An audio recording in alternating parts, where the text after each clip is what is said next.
President Uhuru Kenyatta is tonight in the eye of a storm after he skipped the much-hyped presidential debate. The president was a no-show even after word went round that State House was considering the invitation. The president's handlers had consistently maintained that he would not show up for the final debate before the elections. But there was hope after yesterday's online interaction between the head of state and voters, many of whom urged him to attend the debate. Well, that debate has concluded, and we can now link up live with NTV's Brenda Wanga, who's at the Catholic University of East Africa. Brenda, how would you describe the night?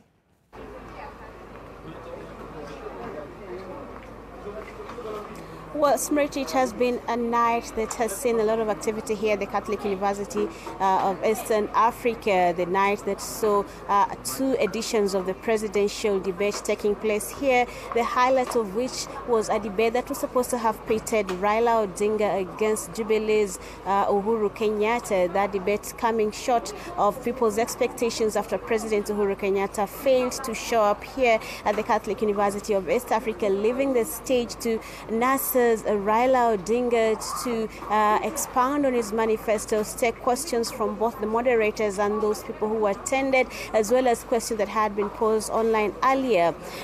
Before Raila took to the podium, there had been an earlier debate that brought together three candidates, independent candidates, most of them Dr. Ekuru Aukot of the Third Way Alliance. We also had Japhet Kavuya, an independent candidate, and Professor Michael Wainaina facing off against each other at from around 5:30 to 7 p.m. in this evening. So it has been a night that has seen quite a bit of activity, but also one that fell short of the public's expectations, that they had been expecting that the president would actually show up and take on his closest competitor in this race to State House. Smriti?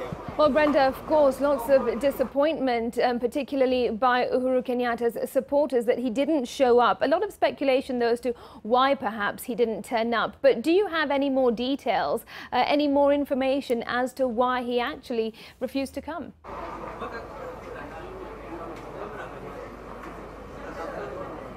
Well, Smriti, it has been in the public domain for a while now, since this debate had been touted that the president will not be actually participating in it. His handlers saying that many times on various social media platforms that he will not be showing up.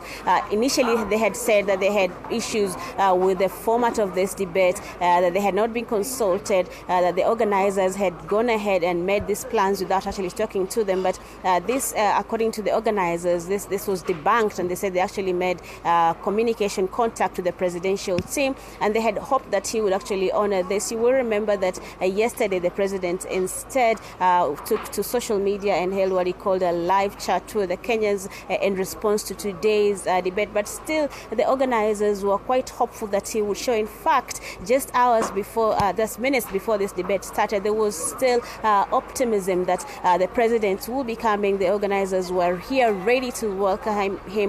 But as the time went by, it became clear that the president was not coming. Instead, his handlers again on social media told us that he had finished his day's activities and he was now planning for tomorrow's activities. No indication as to why exactly he'd failed to show up for this debate today. Smriti?